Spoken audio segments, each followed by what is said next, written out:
The question is absolutely relevant, very important, and hinges on not just one but several instances of blatant corruption. Blatant corruption where the Congress is happily looking the other side. Not just looking the other side, but is just going as though there's nothing at all within the Congress for them to worry, and they are here to ask questions of the government. We welcome Congress's energy, enthusiasm, and also their eagerness to engage with the government. But I hope they engage on matters of public interest and on matters which are critical for the citizens of India. But after answering us on some things on which you in the media, the public, the citizens in their respective states are asking questions. And the Congress is behaving as if they've not even heard a whisper. And I would definitely bring before you, maybe not new instances, but it's a shame that such instances have been in the public domain with newer information getting added on to them for a year or more, or even more than that. You know, the BJP and the new NDA government since 2014 has been actively pursuing matters related to black money. And when the leaked HSBC list had come out with Srimati Praneeth Kaur's name. Srimati Praneeth Kaur is former MOS External Affairs. Srimati Praneeth Kaur is the wife of the now deputy leader of the Congress in the Lok Sabha, the MP from Amritsar. When the leaked HSBC list revealed that she probably has an account abroad, and when we from the BJP raised it, there was a total denial, saying no such account in my name or in my son's name, and all this is being thrown at us because of political animosity and everything else. Today, a week ago, you've come to know, that we've also come to know, that the Swiss tax authorities have issued a notification which is part of their gazette, so I'm not saying it off the cuff, or I'm not even relying on a leaked document. It is a Swiss government's document which has asked, or which has probably issued a notice, I don't know the legal parlance for it, to Srimati Praneeth Kaur and her son Raninder Singh to appeal, to exercise their right to be heard, which is part of Swiss process. Will that happen if there is no alleged account abroad?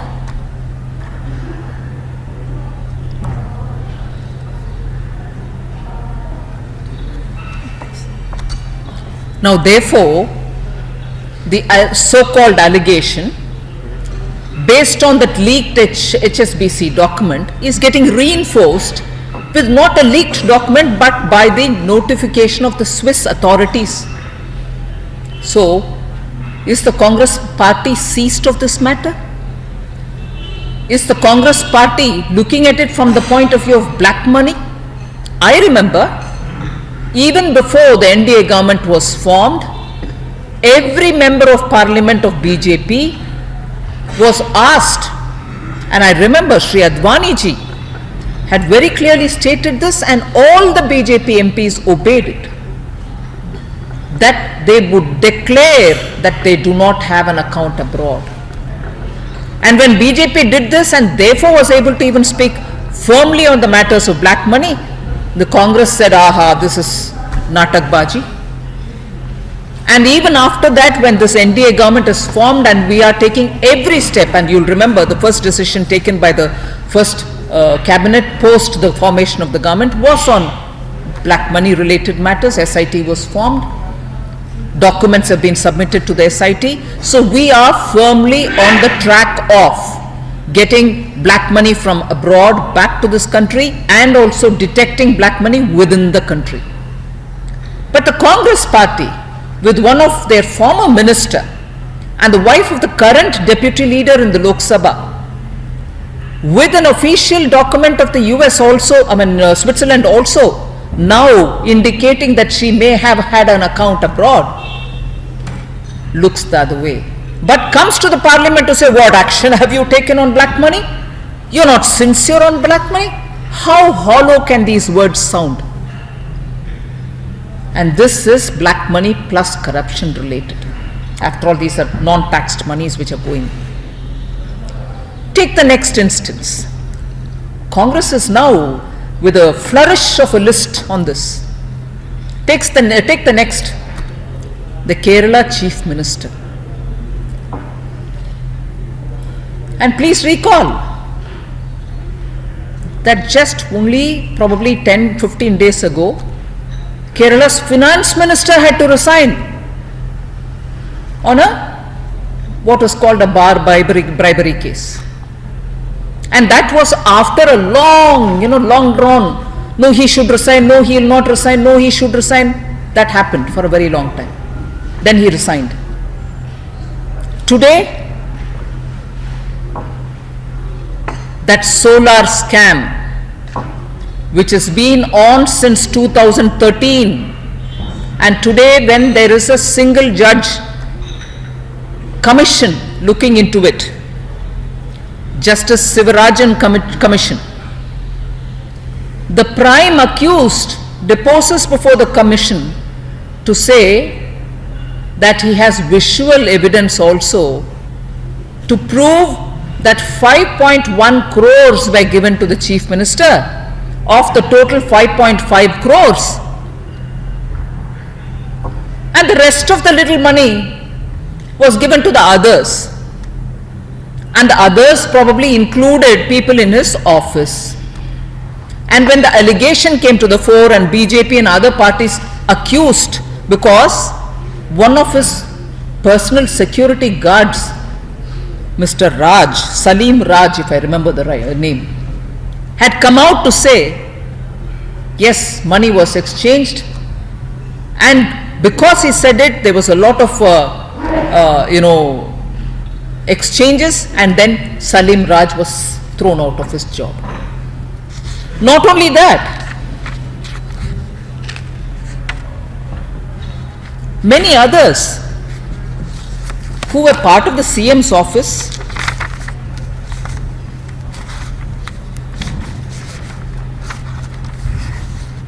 if I can get the names right, Mr. Jopan, Jikumon Jacob and Mr. Salim Raj, all belonging to the CM's office, had to be sent out. Will such an action emerge if there was no fire, smoke without fire?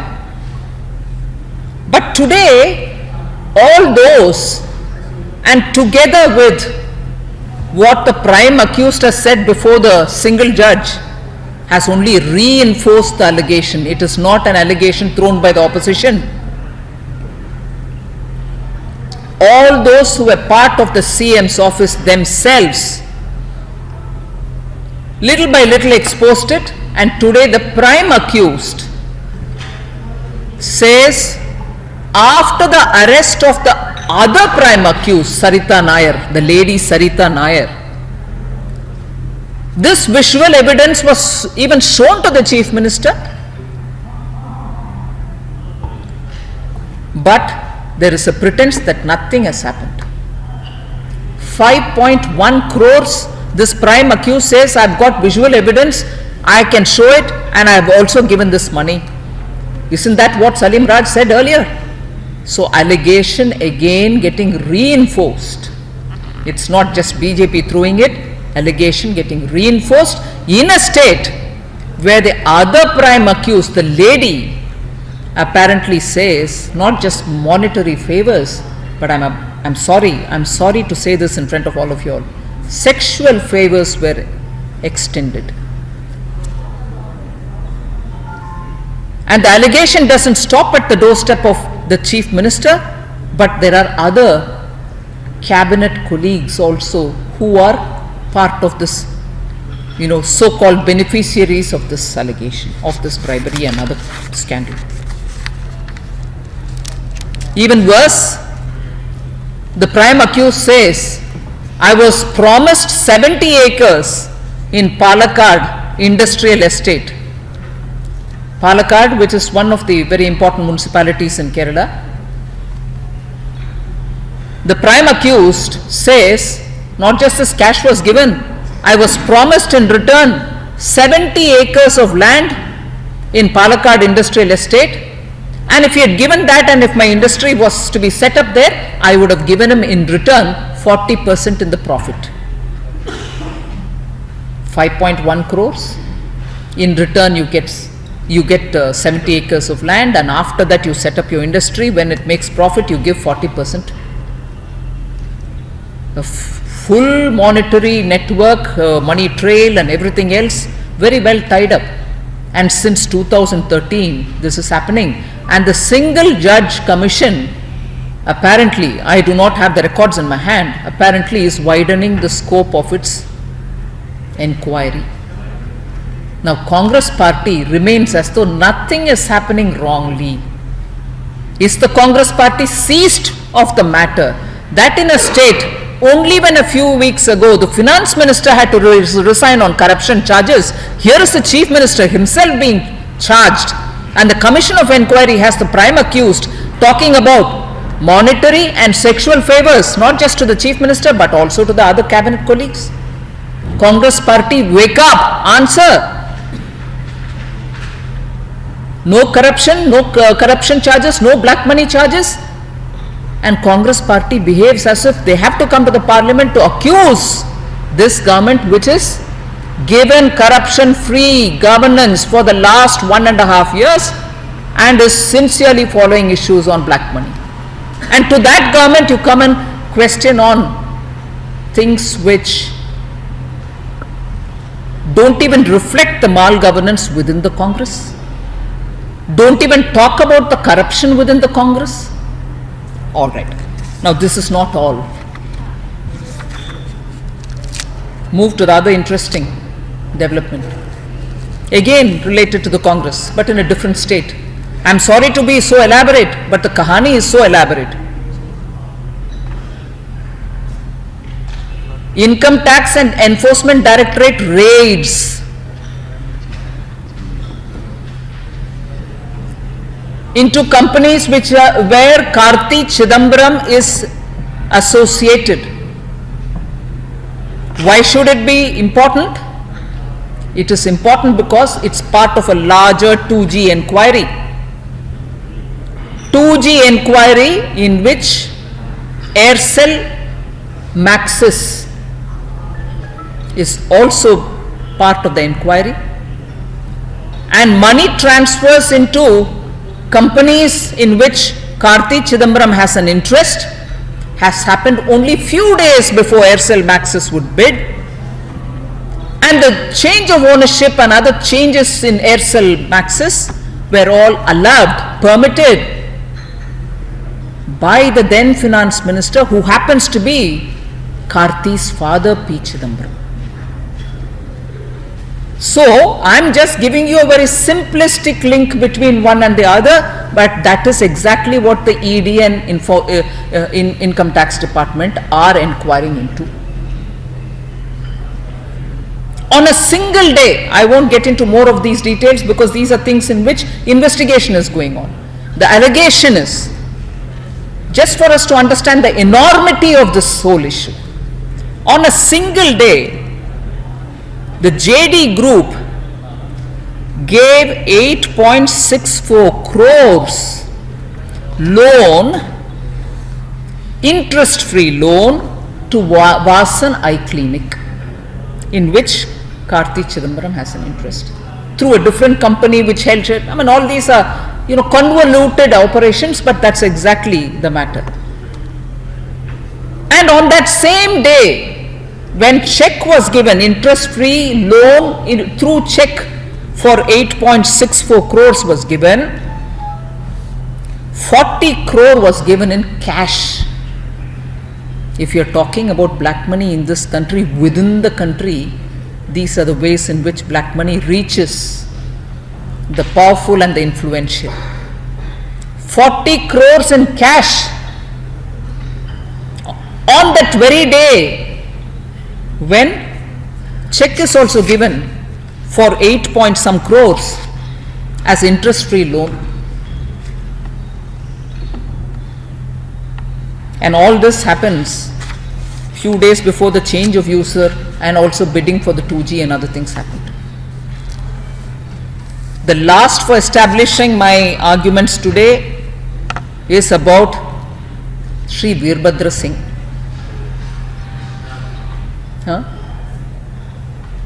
On whom we have spoken and spoken and spoken. I can give you a lot more details. Suddenly his wealth increases from 47.35 lakhs to 6.56 crores. His apples, which he claimed were being transported on scooter pillion riders, are earning him crores. And some LIC agent is involved in this whole matter. I am not going to go into the details, you have heard it several times. Now, if that is the last on which another chief minister, huge big corruption, money laundering, again Congress happily and blissfully ignorant of the facts, not even pretending to know that this is happening. Mind you, if I can recall, he was moved out of the central cabinet at a time when UPA 2 was in power, back to Himachal Pradesh to take care of Himachal Pradesh after allegations came up here, and he couldn't any longer continue to be in the cabinet here. Of course, I don't need to add allegations against Uttarakhand Chief Minister Harish Rawat. That's also something all of us can talk about. Now look at the series of noble great leaders of Congress. Praneeth Kaur, Kerala Chief Minister, where Kerala already had the Finance Minister resign. I am turning the pages because I am losing count.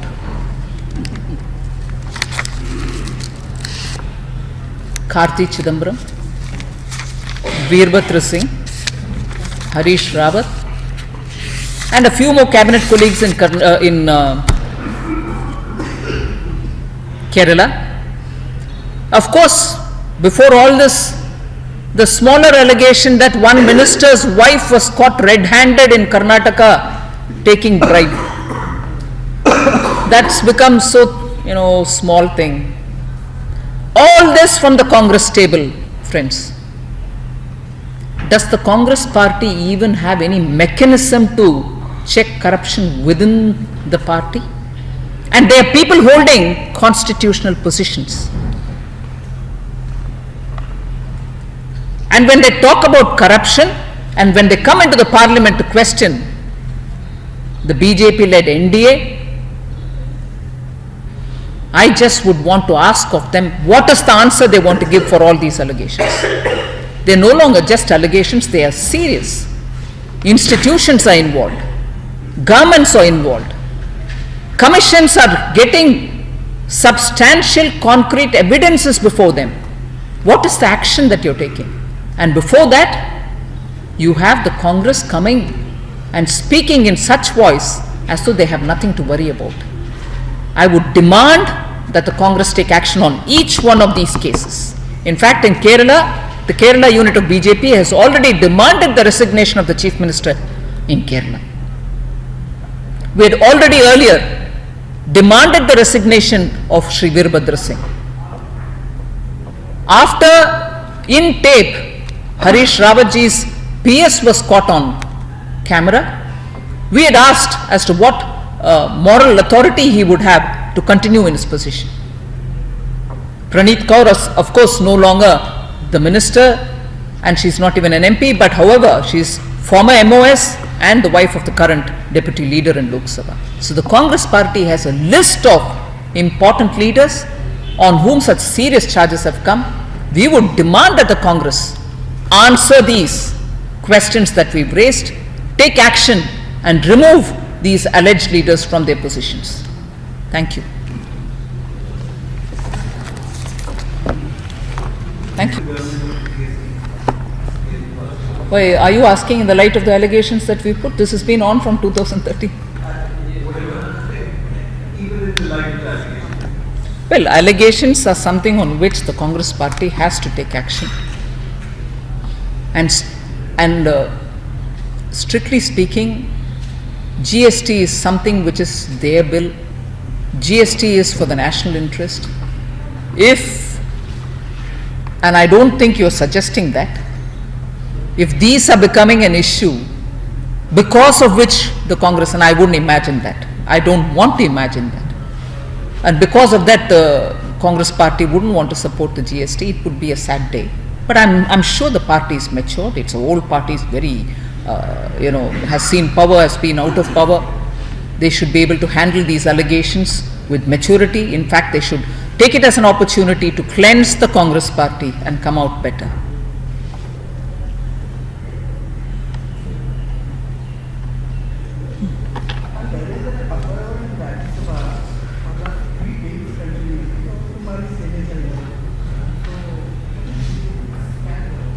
Well, I thought this morning, after discussion with the chair, and not just this morning, but discussions since yesterday, Piyush Goyal ji had read out his regret on the matter.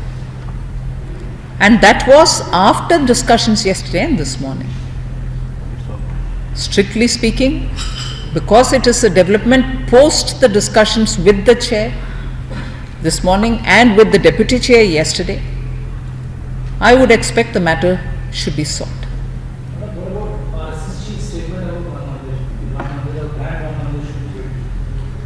Well, Grand Mandir should be built is not a new statement. It has been said several times before. Well, BJP definitely believes a Ram Mandir should be built sometime. विपक्ष में थे तब कांग्रेस पे इस तरह के allegation लगाते थे तो लोगों को अच्छा लगता था। अब सत्ता में आप उनके खिलाफ क्या कार्रवाई करेंगे, भरोसा दिलाएंगे? क्यों? इंक्वायरी और रेड्स जो हो रही है इनकम टैक्स डिपार्टमेंट और एनफोर्समेंट डायरेक्टरेट के द्वारा, और इन सम केसेस सीबीआई इंक्वायरी भी जारी है, ये सब कार्रवाई तो लीगली जो होना है वही हो रही है। मगर इसको भी, जैसे आप हमारे ऊपर प्रश्न पूछ रहे हैं, जो सही है आप पूछ सकते हैं, मगर कांग्रेस को तो इसको पलटवार करके पॉलिटिकल वेंडेटा के नजरिया से देख रहे हैं। अगर उनको डरने का कुछ चीज ही नहीं है, जवाब देना है, क्योंकि लीगली जो प्रश्न होते हैं, लीगली जो इंक्वायरी जो होते हैं, उसको सही जवाब देने में उनको भी फायदा, देश को भी फायदा। हम तो इंक्वायरीज जो लीगली होना चाहिए वही तो हम करवा रहे हैं। Chidambaram too it is revenge actions. Huh? Chidambaram too it is revenge actions. Well, if technically he or his son doesn't have an involvement, which is what he was indicating, why should it be treated as a revenge? It's an inquiry on those organizations which have received money, which have received cash, which have had transactions happening before a particular decision was taken, which is a part of the larger 2G inquiry. So that shouldn't really worry them. Nirmala ji, आपने कहा कि राम मंदिर बनना चाहिए और BJP के एजेंडे में भी, तो क्या इसी सरकार के अंतर्गत ही राम मंदिर बनना चाहिए? That I can't say because the matter is in the court.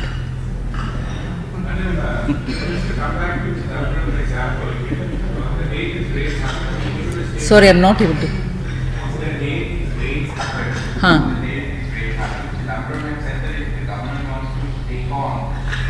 Then they should just take on Chidambaram himself and not involve his son. How do you respond to that? I mean, basically suggesting your settling support against his son. Well, I am not reacting to what he has said from his understanding of things, if ED and income tax are going on a particular route, they are going on the basis of some prima facie inquiry that they have done, and it is a legal course which any investigative agency would do. And the government would just let that happen as it should happen. If there is an inference which Shri P Chidambaram wants to give, he is very much within his right to do, but I don't need to counter or subscribe to that inference which he has given. And in the last session, we have witnessed appropriate scenes and actively between the two sides, and BJP every day raising allegations of corruption against the Congress chief ministers in state. You have issued advocates, and the House just got washed out. Now this time, it started on a positive note. The first 2 days you have discussions, and are we looking forward to a session that would go exactly like what happened in the last session, or are you expecting business to run this? I would expect business to run. I would expect a constructive engagement between the government and the parties in the parliament, and I hope it is not being suggested even remotely by you or by anybody that whenever the government or the BJP picks up issues of corruption, of related to black money, or omissions and commissions of Congress leaders, that need not necessarily be tied up with Parliament's functioning. As a political party, we have every right to raise issues of public interest. Corruption and black money are matters of public interest even today, and therefore BJP shall raise it. Have you noticed the falling of price, rubber price in Kerala, and how will you be living? The matter on falling of prices in rubber is something which I can say with confidence. I have addressed it, maybe not to the complete satisfaction of every rubber grower, but every time there has been a necessity for us to intervene from the central government. We are now, of course, this is something which we had suggested even last time, a kind of insurance-based scheme is being pilot tested. This was said earlier, I'm not revealing something new now. I have gone myself to Kochi to meet up with the stakeholders. I have answered several questions in the parliament. I have probably addressed 2 calling attention motion on rubber.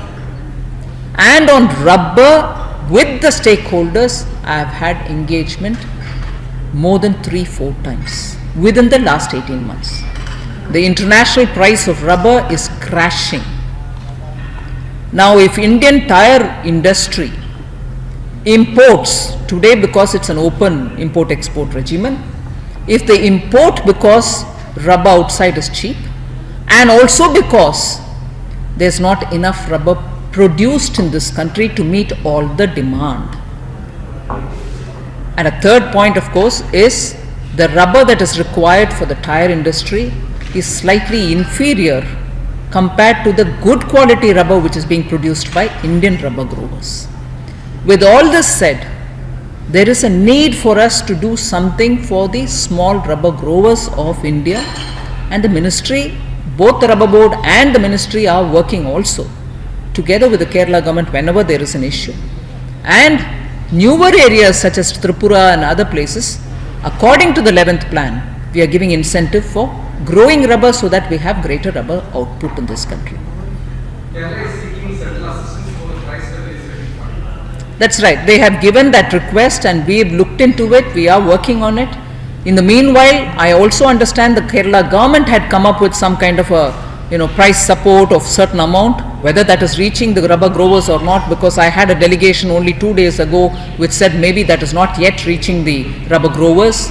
So there are issues both for the central government and for the state government to look into as regards rubber in India.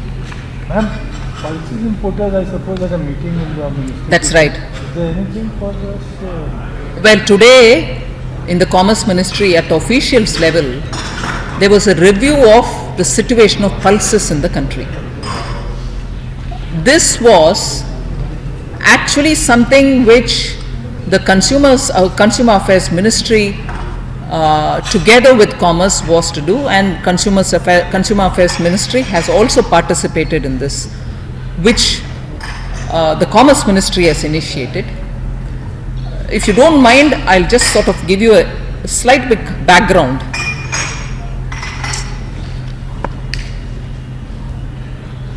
This country produces far less pulses than what is required for consumption. And this is not a new situation, it's been so for the last 10-15 years. This government has increased the minimum support price for pulses and therefore hope, and that is also indicated in this season, hope more farmers would move to growing pulses rather than wheat or rice, thereby increasing the production of pulses. However, since we grow far less than what we consume, import has been allowed freely. Anyone can import pulses from anywhere. There is no duty for these imports. And therefore, private traders do import pulses from various countries which grow, whether it is Australia, Canada, Tanzania, Malawi or Myanmar. I've taken just a few countries' names. They anticipate the crops in these countries, and well before the crops come out, these traders normally book in advance, pay the money and also get them transported to the ports which they choose to have within India. And then once it comes, they keep releasing it in certain quantity into the market. This year, unfortunately, something which happens every year, two things which happened this year is, this year the quantum of production was far lesser than even previous years. And this year, the other important fact is, the private traders who imported did not release the stock in time into the market. Some cases they did not release at all, thereby implying there was hoarding. From June, when this government was assessing the situation and went to the global market with global tenders, only the leftover dals were available for us to pick through tender and bring them, which was very little quantity in the international market.